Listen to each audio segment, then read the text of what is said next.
Hi everyone, this is Matt from Matt's Astro. Today I think for a first video I'm going to be doing a tutorial on how to make a moon mosaic. So I've seen videos online of people making these, but they only really consist of about maybe 3 or 4 panes stitched together with a short focal length, or shorter focal length telescope than the one that I'm using. The one that I am using, it's not mine personally, but I have access to it. It's a beefy Celestron C14. It is a beast. It's at 3,910 millimeters at f11, and I use a camera which is the QHY 5L2M. And basically, I just want to be able to show you, how to do this properly, and the techniques that I use, and as how to go about the whole thing. So I guess to get started, what you can do is I use a program called iMerge. So when I'm actually out and about, at the observatory, I'm going to be taking my video in sharpcap, and I'm going to be wanting where the brightest section of the moon is.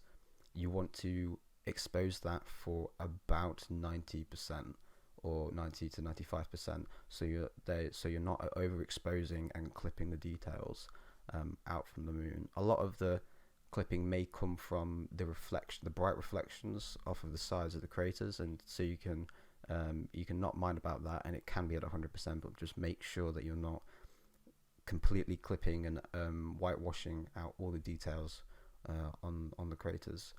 And when I'm doing it, I'm adjusting my exposure. I've got my gain all the way down, so prevent as much noise as possible, and so I'm able to bring out a lot more detail with the sharpening without introducing as much noise.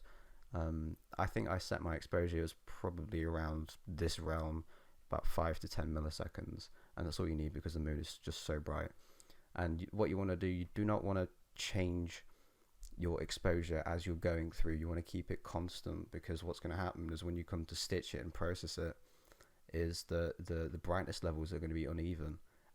And you're going to have a brighter section in one area compared to the other, and it's just going to look a bit off. So if you want like the dynamic range, you keep it constant. It's just that you're exposing for the brighter areas of the moon, and making sure that you don't whitewash those out, because you still want to preserve those details.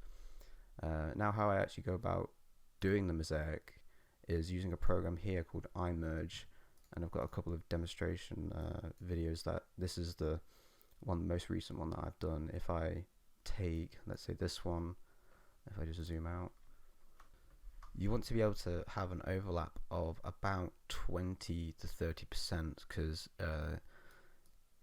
this is for the purpose of for the stitching, and also for the fact that you can give yourself a guide on how the progress of the actual mosaic is doing. So what you do is you just overlap the video files together.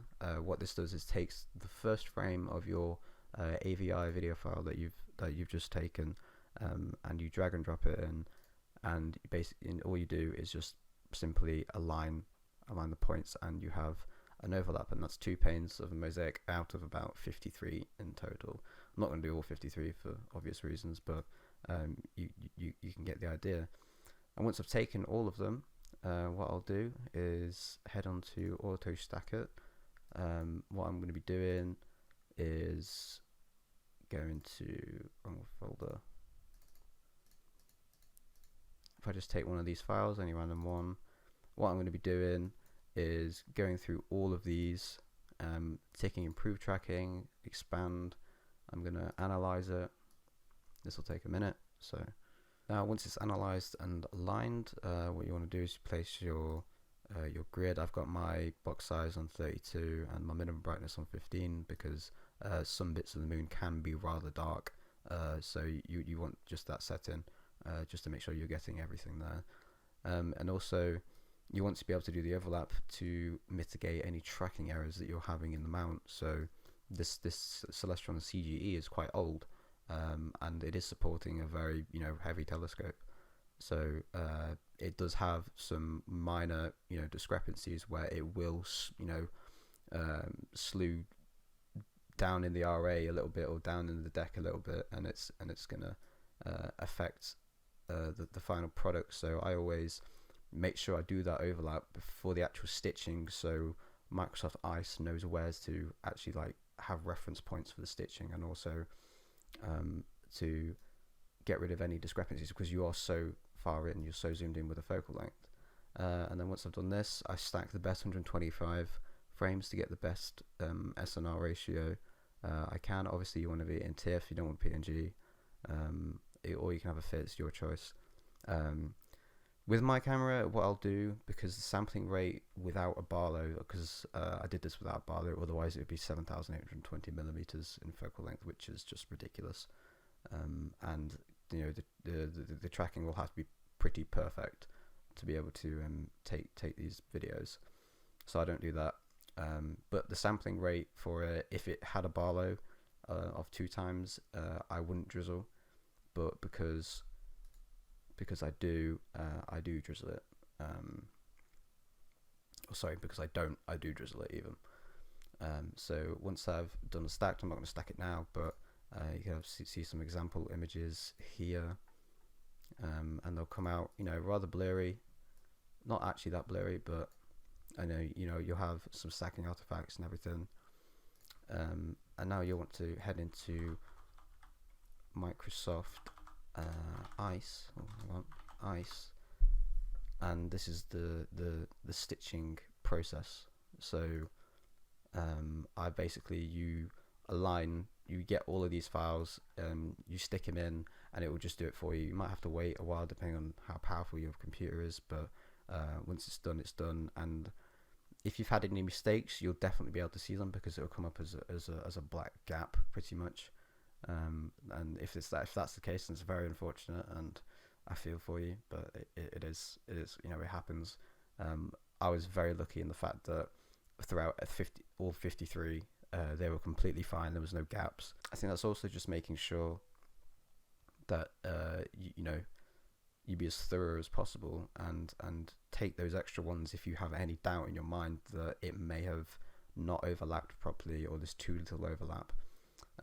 So it is, but I think it's just both luck and what happened.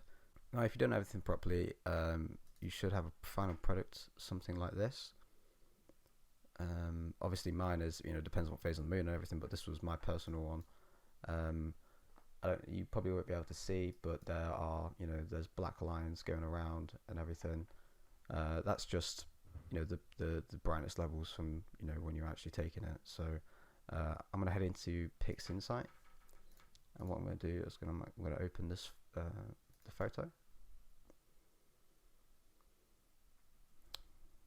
and what I'm going to do first is deconvolute it. And you want to do this, I say a minimum of 2 times, maybe 3 if you can push it, depending on your noise levels. But I feel like 3 times for me is a bit too much, because it brings out some artifacts that you don't really want in your images. And obviously the best thing about this is that it's regularized Richardson Lucy, and it's a very good algorithm for deconvoluting.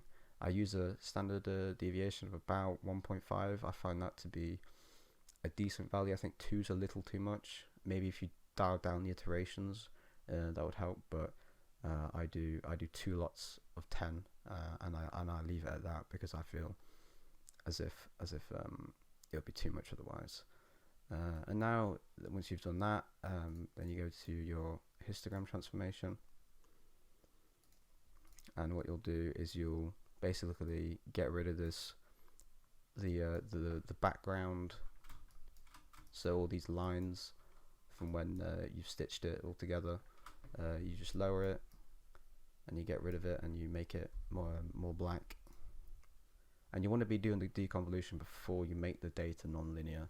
That's a key point you want to be doing. Obviously now you can see there's much less prevalent now.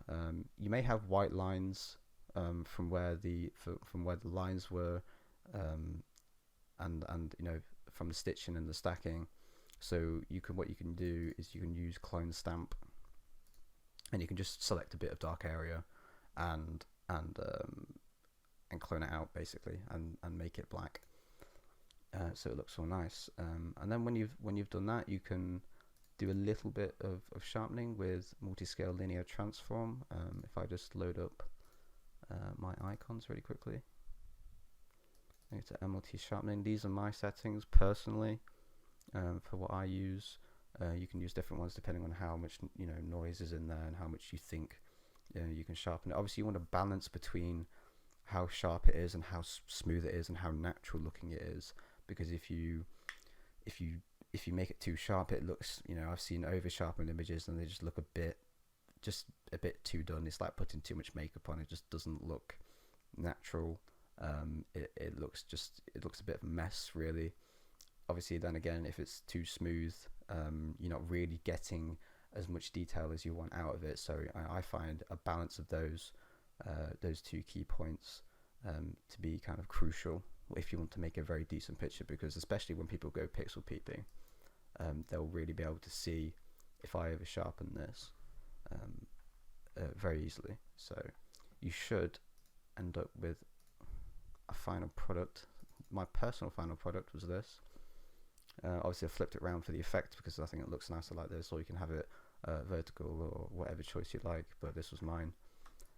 And you can publish it online, you can print it out, you can do whatever you want, but I hope this tutorial did help.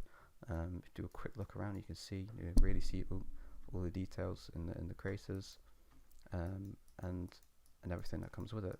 I think it's probably one of my best pictures I've ever taken, personally. But yeah, I hope this tutorial helped, and thanks for watching.